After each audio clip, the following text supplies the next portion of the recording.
வீடியோக்குள்ள போறதுக்கு முன்னாடி சேனலை சப்ஸ்கிரைப் பண்ணுங்க. மறக்காம பக்கத்துல இருக்கிற பெல் பட்டனை பிரஸ் பண்ணுங்க. வாங்க வீடியோக்குள்ள போகலாம்.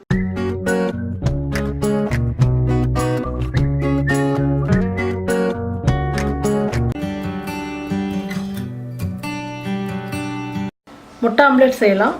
தேவையான பொருட்கள் 5 முட்டை நான் உடச்சி ஊற்றி வச்சுருக்கிறேன். பெரிய வெங்காயம் 2 வெங்காயம் பொடியாக கட் பண்ணி வச்சுக்கோங்க. 4 பச்சை மிளகா பொடியாக கட் பண்ணி வச்சுருக்கிறேன். கருவேப்பிலை கொஞ்சம், இதுவும் பொடியாக கட் பண்ணி வச்சுக்கோங்க. கொத்தமல்லி பொடியாக கட் பண்ணி வச்சுக்கோங்க. மஞ்சள் தூள் 1/2 ஸ்பூன், மிளகு தூள் 1/2 ஸ்பூன், உப்பு. நம்ம ஆம்லெட்டுக்கு முட்டை நல்லா அடிச்சுக்கலாம். முட்டை இந்த அளவுக்கு நுர வர அளவுக்கு நல்லா அடிச்சுக்குங்க. கொத்தமல்லி, கருவேப்பிலை, பச்சை மிளகா எல்லாம் முட்டையில் போட்டு நல்லா மிக்ஸ் பண்ணிக்கோங்க. இப்போ வெங்காயம் போட்டுக்கலாம்.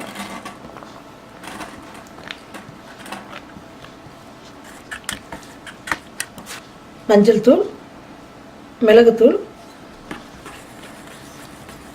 ஆம்லெட்டுக்கு தேவையான சால்ட்டு போட்டுக்கலாம். எல்லாம் ஒன்றா நல்லா மிக்ஸ் ஆகிற அளவுக்கு அடிச்சுக்குங்க. இப்போ எல்லாம் கலந்துட்டோம். ஆம்லெட் போட்டுக்கலாம். தோசைக்கல்ல சூடு ஏறிடுச்சு, எண்ணெய் விட்டுக்கலாம்.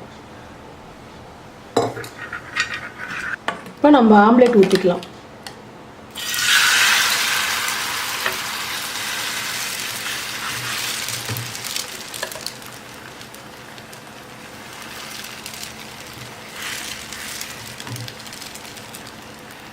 முட்டை ஆம்லெட் வந்து ரொம்ப கனமாக ஊற்றாதீங்க. சைட்லலாம் எண்ணெய் லேசாக விடுங்க.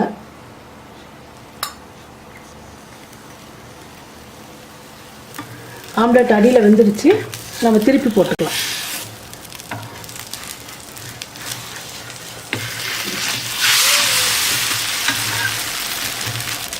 இந்த மாதிரி கலராக வந்தவுடனே ஆம்லெட்டு திருப்பிக்கோங்க.